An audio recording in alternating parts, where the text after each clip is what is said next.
네, 그럼 오후 강의 시작하도록 할게요.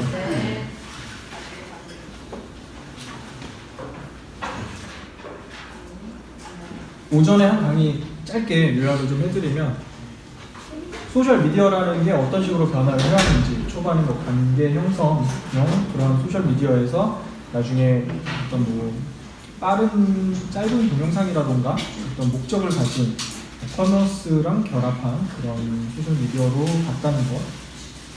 그리고 MCN에 대해서 좀 설명을 드렸어요. MCN에서 뭐 우리나라에서 그 유튜버의 그런 매니저먼트 역할을 하는데, 그런 부분들도 뭐 계약도 중요하고 조심해야 된다는 거. 그리고 미디어 제작 스튜디오로 이제 이쪽 관련 창업이 이루어지고 있는데, 뭐 영상 편집, 뭐 채널 관리 대행 이런 것들을 해주는 그런 업체들이 많아지고 있고, 아까 소개해드렸던 룰루랄라 스튜디오의 왓썸맨이나 워크맨 같은 그런 스타일을 가지고 있는 그런 것들을 소개를 좀 해드렸습니다. 그리고 앞으로 AR과 VR이 어떻게 발전할 것인지, 그리고 이런 것들이 유튜브 영상 콘텐츠에서는 또 어떻게 적용이 될 것이고, VR 관련 콘텐츠 제작하는 장비들이 점점 발전하고 있기 때문에 콘텐츠도 앞으로 더 많아질 것이기 때문에 이런 것들을 보면서 좀 향후에 어떤 식으로 발전시킬까에 대한 그런 예측을 할 수가 있겠고요. 그리고 가상인물로 초상권 무료로 쓸 수 있는 그런 서비스 등 조금 미래지향적인 그런 채널들을 좀 소개를 해드렸어요. 그리고 유튜브 콘텐츠의 카테고리가 어떤 것들이 있는지, 콘텐츠 전략을 위해서 중요한 10가지 요소, 유튜브에서 직접 밝힌 10가지 요소라고 말씀드렸죠. 공유성, 대화, 상호작용, 일관성, 타겟팅, 지속가능성, 검색 가능성, 접근성, 공동작업, 아이디어 얻기, 이 10가지에 있어서 아까 쉬는 시간에 잠깐 영상으로, 유튜브 영상으로 보여드렸는데 보신 분들이 계실 거예요. 그런 부분들이고요.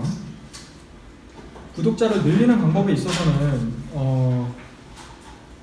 비정상적인 활동, 어뷰징을 하지 말라고 제가 강조를 드렸어요. 맛구독이라던가 한강 떠도는 알고리즘이라던가 이런 거를 파악하는 것보다는 구독하고 싶게 만드는 그런 채널을 만들고 좋은 콘텐츠를 만드는 게 가장 중요하다. 물론 뭐 당연한 얘기일 수는 있으나, 워낙 유튜브를 하시다 보면은 그런 유혹을 많이 받게 되실 거예요. 어뷰징이라던가 무슨 검증되지 않은 로직이라던가 이런 거에 대한 얘기를 많이 듣게 되실 건데, 그런 거에 흔들리지 마시라는 거. 그리고 멘탈 관리가 굉장히 중요하다는 거 하시다 보면은 내가 드리는 노력에 비해서 뭐 구독이라던가 뭐 좋아요라던가 이런 반응들이 정말 많이 안 올 거예요. 그거에 대해서 스트레스 너무 받지 말고, 좀 앞으로 이제 좀 얘기할 거랑 좀 연결이 되는데, 목적성을 분명히 가지고 그런 것들을 채널로 운영하시면 된다라는 말씀을 드렸어요. 자, 그러면은 이제 유튜브 콘텐츠를 기획을 하고 어떻게 연출을 할 것인지에 대한 그런 실습을 이제 진행을 할 거고요. 좀 여기에서 좀 말씀드리고 싶은 것 중에 하나가 파레토의 법칙이라는 게 있어요. 혹시 이걸 들어보셨는지 모르겠는데,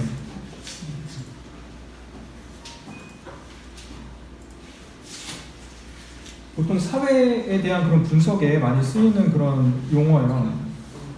80대 20 법칙이라고도 하는데, 상위의 20%가 80%의 리소스를 가지고 있다라는 그런 거라고 이해를 하시면 돼요. 뭐 예로 여기 나와 있다는 게, 뭐 통화를 하는 사람 20%가 총 통화 시간의 80%를 차지한다. 그러니까 상위에 있는 사람들이 실제로 그 리소스를 많이 사용한다라는 그런 뜻이에요. 뭐 밑에 보시면 뭐 운동선수 중 20%가 전체 상급 80%를 싹쓸이한다. 이런 것들이 사회 전반적으로 이런 일들이 일어나고 있어요. 그래서 상위 20% 안에 드는 거를 어떤 게 되든 목표로 하시는 게 좋겠죠. 그런 말씀을 드리기 위해서 이 파레토의 법칙을 가져왔는데, 보시면은 이쪽 이제 세로를 보시면은 그 뭐라 그럴까 구독자라던가 좋아요라던가 이런 것들이 많은 그런 채널이나 컨텐츠 같은 것들은 그런 게 올라갈수록 그거에 대한 양이 훨씬 적어진다는 그런 어떻게 보면 단순한 논리예요. 굉장히 뭐 조회수가 뭐 10건도 안 되고 100건도 안 되고 그런 영상들은 굉장히 많은데 그런 뭐 상위에 되는 것들은 별로 없다라는 뜻이고, 그래서 목표 같은 경우는 이제 처음에 시작하면 당연히 이쪽에서 시작을 하겠죠. 끝에서부터 시작을 할 건데 어떻게 해서 여기 쭉쭉쭉 상위로 올라갈 수 있을 것이냐에 대한 그런 고민을 해야 된다는 걸 말씀드리고 싶었어요. 그래서 일단은 그런 뭐 전략 같은 것들이 좀 필요하겠죠. 내 컨텐츠의 그 퀄리티를 높이기 위해서 어떤 것들을 할 것이냐에 대한 그런 중요한 체크 포인트들이 있는데, 일단 제일 중요한 거는 그 재료예요. 내가 뭐에 대해서 그 콘텐츠를 만들었냐, 그거에 대한 전문성. 만약에 뭐 식품이 됐거나 요리가 됐거나 하면은 그거에 대해서 여러분들 지금 전문성을 계속 쌓고 계시잖아요. 그런 것들을 배우고 있고, 지식부터 기술이라던가 이런 것들 다른 사람보다 더 잘한다는 거를 이제 확실히 보여줄 수 있어야 되는 거니까 그런 게 이제 제일 중요할 거고. 자, 그럼 그런 전문적인 것들이 중요한데 그거를 잘 풀어서 설명하는 능력이 없으면 재미있는 콘텐츠가 나오기가 힘들겠죠. 그렇게 되면은 각 어떤 분야든 최고의 전문가들이 유튜버에서 성공하고 있지는 않다는 게 이제 거기에 대한 반증이 될 수가 있어요. 그래서 나는 이 분야에 대해서 되게 전문가인데 그거를 설명도 잘하고 잘 알아듣게끔 그런 것들을 잘 하는 사람들이 아무래도 유튜브에서도 좋은 인기를 얻을 수 있겠죠.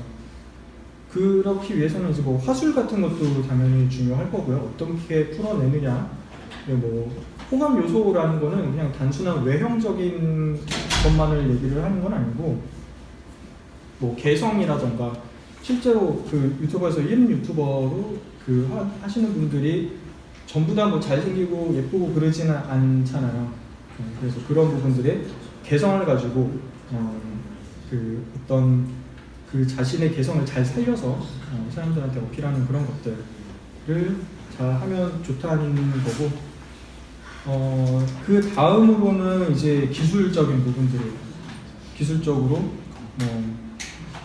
어떻게 검색어를 잘 활용해서 제목이나 본문을 구성하느냐, 어떻게 영상 편집을 잘 하느냐, 어떻게 썸네일을 잘 뽑고 이런 것들. 아까 보시면은 뭐 워크맨 같은 경우도 중간중간에 그 컷 편집이 굉장히 짧게 이루어지면서 호흡을 보는 사람으로 그 호흡을 쫙 빨려 들어가고 가는 그런 것들이 다 기술적인 것들이죠.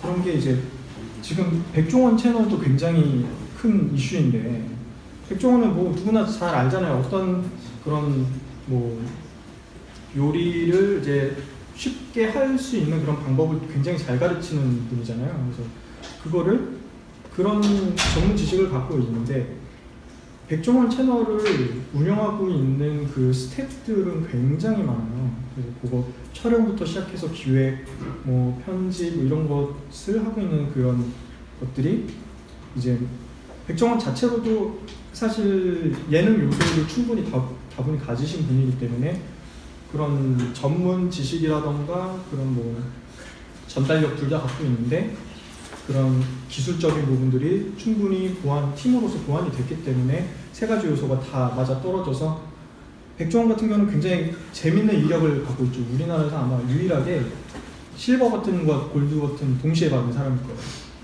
네. 아까 말씀드린 게 실버 버튼이 10만이 됐을 때 받는 거고 100만이 됐을 때 골드 버튼을 받는다고 말씀을 드렸는데, 그게 그냥 거의 바로 수직 상승을 했기 때문에 두 개를 거의 동시에 받아서 그 언박싱을 했었던 그런 사례가 있었고 아마 유일한 걸로 알고 있어요. 그래서 그런 것들에 대해서 그런 사람들이 되기 위해서 그 세 가지 요소, 제가 말씀드렸던 것 중에 전문성, 그리고 그거를 잘 전달하는 그런 능력, 그리고 기술적인 보완, 이 세 가지가 잘 맞아 떨어지는 그런 것들을 잘 체크를 하면 좋을 거예요. 네.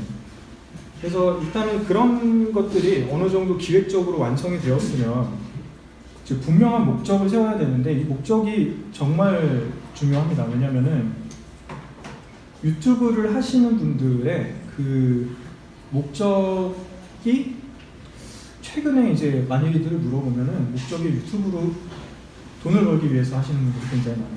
그렇게 해서 시작을 하시는 분들이 많은데 제가 아까 지속 가능성에 대해 말씀을 드린 게 뭐 열심히 뭔가 노력을 해가지고 영상을 계속 찍어내고 있는데 좋아요나 구독수가 그만큼 안 따라오기 때문에 지친다고 말씀을 드렸잖아요. 근데 만약에 이게 심지어 돈이 목적이었다 그러면은 돈, 시간, 뭐 노력은 계속 들어가고 있는 거예요. 근데 6개월만 이런 식으로 버틸 수 있겠어요?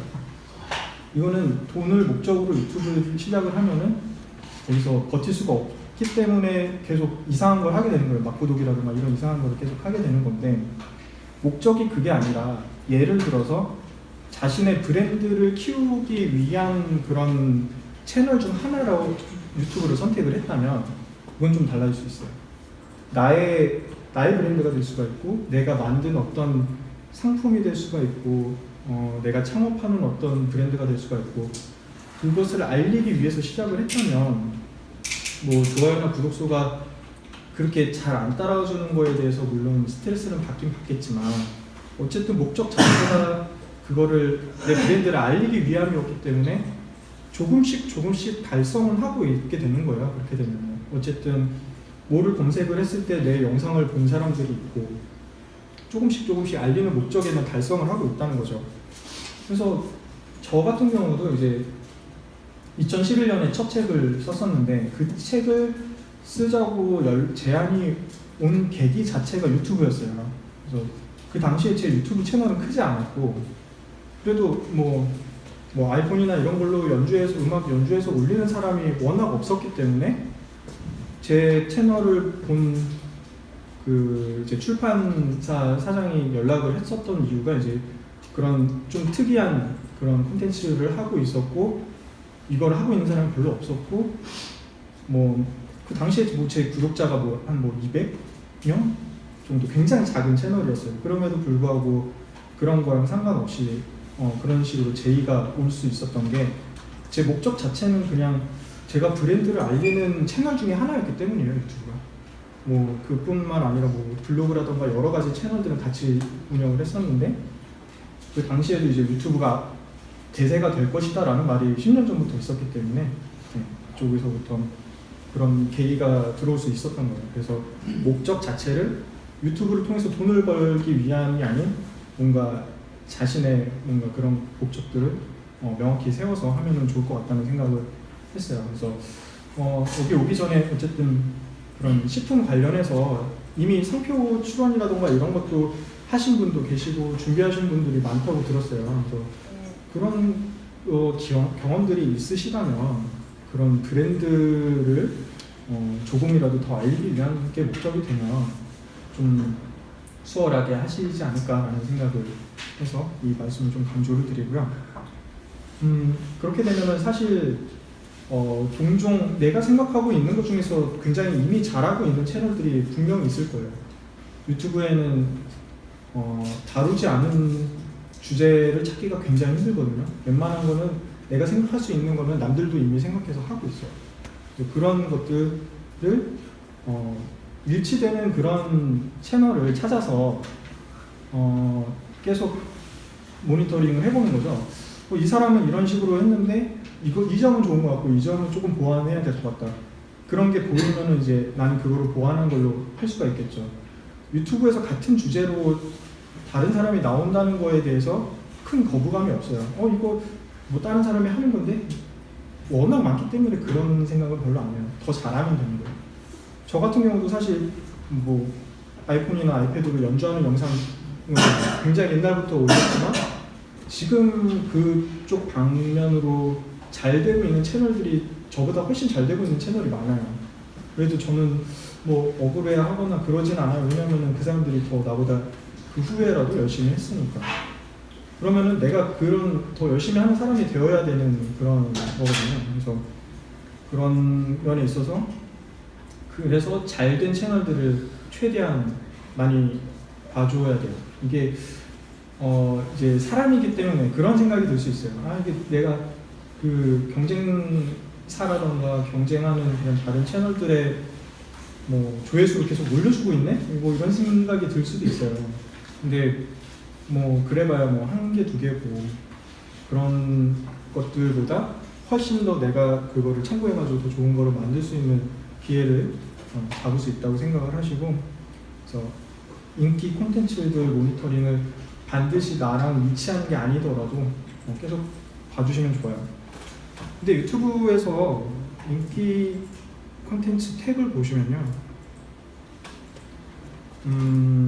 이게 사실 이해가 안 되는 것도 많이 있으실 거예요. 이런 것들은 뭐 왜 올라올까만 이런 것들도 많이 있으실 건데, 그래도 적어도 그 실시간으로 많이 보고 있다는 거, 내가 저 대중의 공감, 이거를 좋아하는 사람들의 공감을 못하겠더라도 이거는 왜 사람들이 많이 볼까 이런 생각을 좀 해보면 좀 좋을 것 같아요. 왜냐하면 내가 좋아하는 것과 그 유튜브를 시청하는 사람들이 좋아하는 거는 다를 수가 있거든요. 근데 더 많은 사람들이 좋아하는 거를 만들어야 되기 때문에 그런 부분에 있어서는 뭐 저도 개인적으로 사실 왜 이게 올라와 있는지 모르는 것들이 인기에는 굉장히 많아요. 특히 뭐 정치적인 것도 굉장히 많고, 이게 그 시청대들이 다 다양하기 때문에 이게 뭐 20대만 모아서 보는 것도 아니고 하다 보니 좀 다양한 그 연령대들이 보는 그런 것들이 있어요. 그래서 원래 옛날에는 키즈 채널을 무조건 해야 된다 그런 유행이 한번 돌았었어요. 왜냐면은 유아들은 이렇게 그냥 그 자기가 말도 잘 못하는데도 그냥 이렇게 유튜브 스마트폰, 엄마 아빠 스마트폰 가지고 이렇게 누르다가 보는데 한 번 보면 계속 보는 거예요. 그러니까 중간에 이탈 없이 계속 봐주고 이러니까 별거 아니라도 애들이 좋아하는 코드, 뭐 좀 알록달록하고 움직임이 크고 이런 것들을 하면은 알아서 조회수가 막 쌓이는 거예요. 그래서 키즈 채널을 해야 된다라는 게 한참 화두였었는데, 요새부터 시작해가지고 이제 그 키즈 채널에 대한 그 규제가 굉장히 많이 심해지고 있는 게, 이제 비즈니스 모델을 생각하면 쉬워요. 유튜브라는 플랫폼의 비즈니스 모델은 광고가 되겠죠. 그 광고라면은 이제 어떤 회사에서 뭐 만약에 광고주가 을지대학교다 하면은 을지대학교가 교육 채널을 보는 사람들의 영상 앞에 우리 학교 홍보 영상을 넣어주세요 이런 식으로 이제 구글에 의뢰를 하면 거기서 맞춰서 교육 채널을 운영하는 유튜버들한테 그 광고들을 보내죠. 그래서 그 광고를 봐서 클릭을 하는 것들이나 이런 것들을 모아서 금액 산정을 해서 청구를 하는 거죠. 광고주에다가. 이런 식으로 되고 있는데, 키즈 채널에 기업이 광고를 했어요. 근데 이 친구들은 뭐 광고 클릭을 하겠죠. 광고를 다 보고 클릭을 하겠죠. 근데 이게 광고 효과가 없겠죠. 아이들이 3살, 4살, 5살 되는 아이들이 이거를 보고 만약에 뭐 장난감이라고 하면 이 장난감 뭐 결제창으로 넘어가서 뭐 카드 결제를 선택해서 이런 식의 그런 전환이 이루어질 수가 없는 거예요. 그러다 보니까 키즈 채널은 광고를 내도 별 효과가 없다라는 게 이제 광고주들의 주된 생각이 되고, 그렇게 되면 이제 광고를 줄이게 되고, 그럼 유튜브라는 플랫폼은 위기다, 이거는 이쪽으로 가면 안 되겠다 이렇게 되는 거예요. 물론 표면적으로 아동 범죄라든가 이런 식으로 충분히 포장할 것들이 많이 있죠. 뭐 그게 사실일 수도 있어요. 근데 더 중요한 거는 이제 그런 것들이 있다는 거예요. 그래서 마찬가지로 ASMR 컨텐츠에도 그런 말들이 많이 있어요. ASMR 그냥 틀어놓고 사실 화면 안 보고 듣는 사람들도 있고, 근데 거기에 광고가 들어가면 갑자기 다른 소리가 나게 되면은 놀라서 꺼버리거나 넘겨버린단 말이에요. 이거는 광고 클릭이 일어나지 않겠죠, ASMR은. 그렇게 되면 이제 광고주가 싫어하는 그런 컨텐츠들은 점점 전보다 그 상위로 올라가기 힘들어지는 그런 구조가 돼요. 또 재밌는 게 이제 한 50대라던가 이런 사람들이 또 좋아하는 게 또 정치란 말이에요.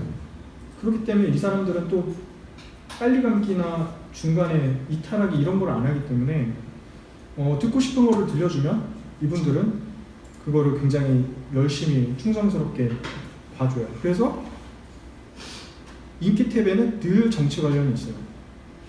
그리고 그 정치는 좀 한쪽으로 좀 편중되어 있는 그런 것들이 있어요. 그런 게 다 여기서 비롯된 그런 것들이라는 거예요.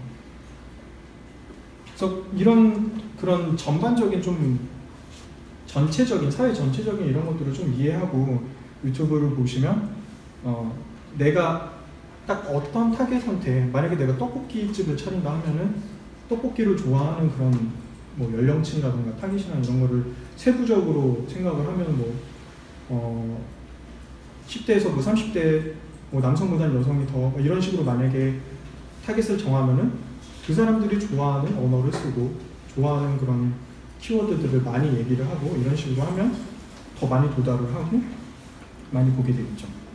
그래서 그런 것들이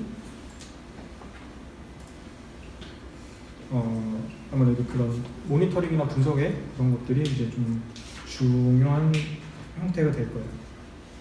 그래서 저 같은 경우는 원래 크게 두 가지 강의를 했었는데 음악 만들기랑 그 취업 강의를 저는 많이 했어요. 저는 첫 회사가 다음에 인사팀에서 채용 담당을 4년 정도 했었고 그 회사에서 나와서 창업, 마케팅 대행사를 차려서 3년 정도 일을 했었고 그 뒤로 헤드헌터로 2년 정도 하고 또 마케팅하고 이런 식으로 제 커리어를 쌓았다 보니까 그 취업 강의를 그래서 조금 다녔었는데 아직 그 뭘 할지를 정하지 못한 그런 사람들이 되게 많아요. 학생들이 10대, 20대. 그때 제가 하는 그런 팁 중에 하나가 잘 하는 것 그리고 잘 하고 싶은 것, 내가 잘 아는 것에서 뭐 몇 가지를 쓰고 그리고 각 분야별로 뭐 이거는 뭐 기술적인 부분, 이거는 디자인적인 부분 이런 거에서 키워드 여러 개를 뽑은 다음에 2개, 3개 이상의 그 키워드를 결합을 해서 뭔가 아이디어를 만들어 봐라. 그러면은 거기에서 좀 의외의 것이 나올 수가 있어요. 그러면 유튜브도 사실 그런 식으로 콘텐츠를 만들 수도 있는 거고. 저 같은 경우도 이제 IT 회사를 다녔기 때문에 IT를 놓고 그리고 저는 옛날부터 음악을 되게 좋아했었기 때문에 음악을 놓고 그 2개를 가지고 뭔가 해볼까? 라고 하다가 이제 그쪽으로 가게 됐던 거거든요. 스마트폰으로 음악을 하게 되면. 그래서 그런 식으로 아이템을 발굴하는 것도 좋은 방법이 될 수 있는 거죠. 그래서 요리라던가 그런 어떤 식자재라던가 그런 요식업이라던가 이런 하나의 키워드를 가지고 그거 외에 내가 잘 하는 것 그리고 잘 아는 것 그런 것들을 좀 결합을 시켜서 좀 다양하게 풀어낼 수가 있겠죠. 뭐 소프 같은 경우도 요리를 잘 하기도 하지만 잘 먹기도 하잖아요. 그러니까 그거를 만드는 것부터 먹방까지 쭉 이어서 하는 거고 그런 식으로 뭔가 좀 차별화를 두는 거를 내가 잘 하거나 잘 아는 거에 대해서 결합을 시켜서 하면 그런 거를 발굴하기가 좋겠죠. 그래서 뭐 소셜 파티 같은 경우는 그 제가 20대 분들한테 되게 추천을 많이 드리는 것 중에 하나가 불특정 다수를 만나는 그런 소셜 파티에 많이 참석을 하라라는 말씀을 많이 드리는데 옛날에는 좀 이런 게 기회가 많이 있었어요. 뭐 소셜 디너 뭐 이런 소셜 다이닝 뭐 이런 식의 이름으로 해서 뭐 오노케믹스라던가 뭐 여러 가지의 그런 사람들 모아서 이렇게 얘기할 수 있는 요새는 뭐 트레발인가 해서 뭐 독서 모임 뭐 이런 것도 있고 해요. 그래서 그런 모임에 참석을 하시다 보면 정말 각자 살아오는 것도 다 다르고 생각하고 있는 것도 다 다르고 그런 걸 좀 보실 수 있어요. 그러면은 거기서 나랑 전혀 상관이 없는 분야를 가진 사람이 내 분야에 되게 좋은 아이디어를 던질 때가 많아요. 왜냐면은 나는 내 분야 안에서 나랑 비슷하게 생각하는 사람들이랑 늘 같이 있었기 때문에 좀 어떻게 보면은 그거를 좀 뛰어넘는 뭐 새로운 발상을 하기가 쉽지가 않아요. 왜냐면 그게 습관이 되어 있기 때문에. 근데 전혀 나랑 다른 사고를 계속 하고 있는 사람이 이 주제를 딱 들었을 때 이건 이렇게 하면 되지 않아요? 라는 그렇게 뚝 던지는 게 그게 더 정답에 가까운 게 나올 수가 있다는 거죠. 그래서 가급적이면 조금 다양한 그런 직군이 될 수도 있고 이런 식으로 구성된 그런 사람들이 모여있는 그런 파티를 참석을 해보시면은 정말 좋은 아이디어가 많이 나올 거예요. 그리고 사실 창업을 하시는 분들은 그런 창업자 모임이 좀 필수적으로 만들어질 거고 참여를 하시게 될 거예요. 그래서 그런 데서 네트워크 파팅에서 어떻게 사람들한테 어필을 하고 내 브랜드를 어필을 하고 나를 기억하게 만들게 되면 그 사람이 다른 데서 어떤 좋은 미팅을 했는데 너무 좋은데 내가 할 수는 없는 그런 일이 생겼을 때 예전에 만난 사람 이 사람이랑은 될 것 같은데 해서 연락이 오거나 이럴 수가 있거든요. 그래서 그런 파티를 최대한 잘 활용을 하시고, 그러기 위해서는 저 같은 경우는 사실 취업을 위해서 학생 때부터 명함을 팠었어요. 명함을 파서 학교로 그런 채용 설명에 오시는 인사팀장님들한테, 모든 인사팀장님들한테 저는 명함을 전달을 했었어요. 그래서 나중에 그래서 다음에 들어와가지고 제 옆에 계신 상사님 딱 자리 보니까 제 명함이 있는 거예요. 그래서 그런 것들이 실제로 정말 각인을 하는 그런 경우들이 있으니까 그런 뭐 문구라던가 이런 것도 잘 생각하셔가지고 자신과 브랜드를 각인시킬 수 있는 그런 것들을 이제 소셜 파티를 최대한 활용해서 하시면 좋다는 말씀을 드리고요. 이제 좀 기획을 좀 본격적으로 해보면 좋을 것 같아요. 그래서 지금 아까 말씀드린 뭐 잘하는 것과 잘 아는 것과 뭐 지금 현재 유행하는 것, 뭐 그리고 어떤 앞으로 유행할 것 같은 것, 이런 그런 키워드들을 잘 버무려서 그 아이디어를 만드는 데 있어서 좋은 툴이 있어요. 마인드맵 혹시 들어보셨나요? 네. 마인드맵이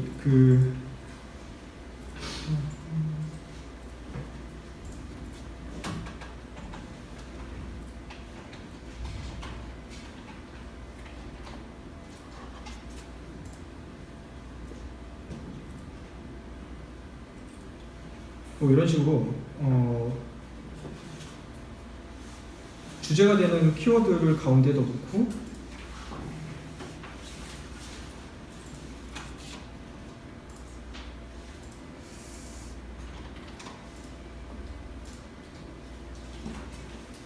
뭔가를 입력을 해야 넘어갈 것 같은데.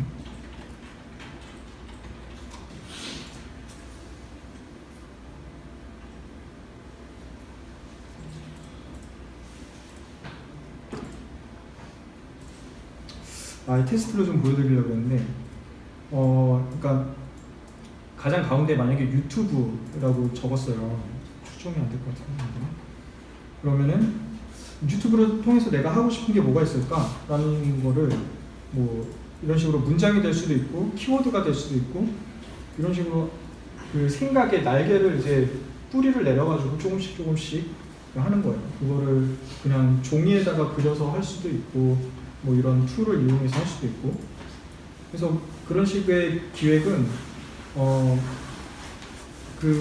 이렇게 많은 생각을 했는데 나중에 정리하다 보면은 그때 좋은 생각이 났었던 것 같은데 뭐였지? 라는 거를 좀 방지해 주는 거예요. 일단은 그 많은 생각들을 약간 로직 트리라 그래가지고 최대한 뿌려놓은 다음에 거기서 나중에 이쪽에서는 그거를 다시 참고해봐야지 다시 돌아가고. 사람의 뇌가 굉장히 뛰어나지만 좀 망각을 잘 하잖아요. 그래서 그런 것들을 잘 마인드맵을 이용해서 하시면 좋다는 거고, 어떤 기획을 할 때 좀 디테일하게 기획을 할수록 뭔가 그러면은 이런 문제가 발생하면 어떡하지? 라는 그런 것들을 미리 좀 생각을 하고 이제 대비를 하는 데도 도움이 많이 되겠죠. 그래서 누가, 왜, 무엇을, 어디서 어떻게 어느 정도의 비용을 가지고 언제 얼만큼의 기간에 이런 것들에 대해서 좀 디테일하게 기획을 해볼수록 뭔가 더 좋은 생각이 날 수도 있고 이건 수정해야겠다 이런 게 나올 수도 있고요. 그래서 스토리보드를 이제 원래는 영화라던가 드라마 이런 데서 많이 쓰던 건데 유튜브도 이제 전문적으로 편집하시는 분들은 스토리보드를 써요.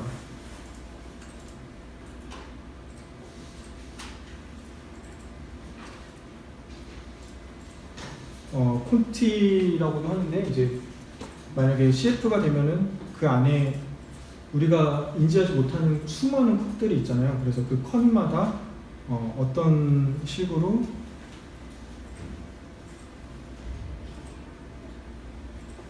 이런 식으로 무슨 컷을 이제 그림을 그려가지고 이게 다 다른 컷인 거예요.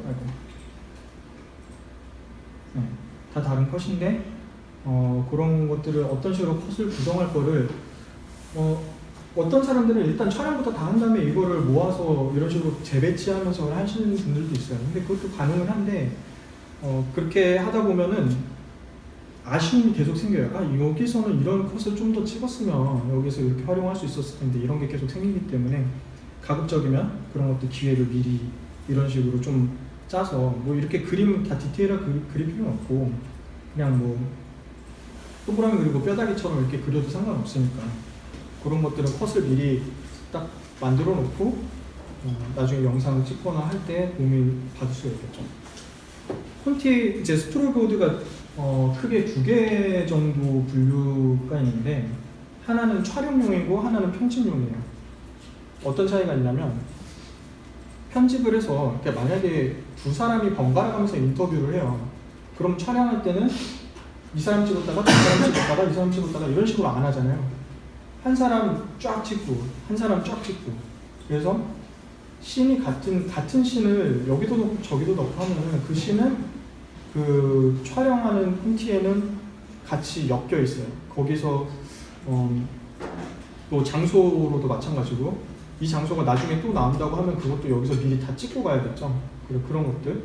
그래서 촬영에 관련된 콘티나 스토리보드에는 그런 거를 다 넣어주고 나중에 편집할 때는 이제 그거를 사실 일련 번호를 다 써서 하거든요. 그런 영화나 이런 거 찍을 때도 그런 식으로 하는데 그런 거를 어떻게 보면 이게 일이 될 수 있는 건 맞아요.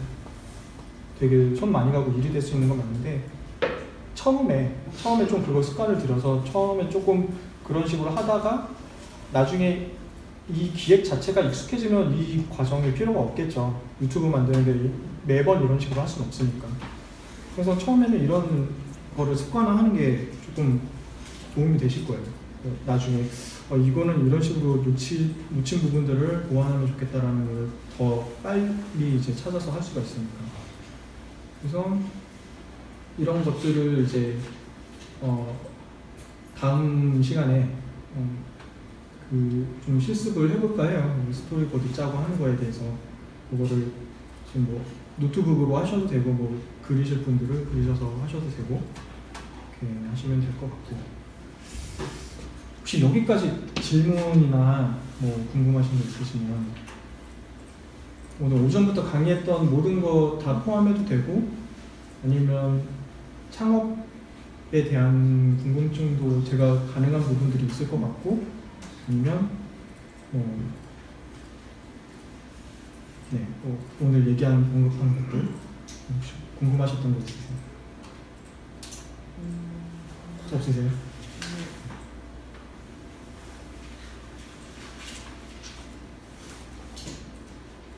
없으시면은 일단 오후 1교시는 여기까지 하도록 하고요. 오후 2교시부터 이 스토리보드 만드는 작업을 실습을 해볼게요. 네.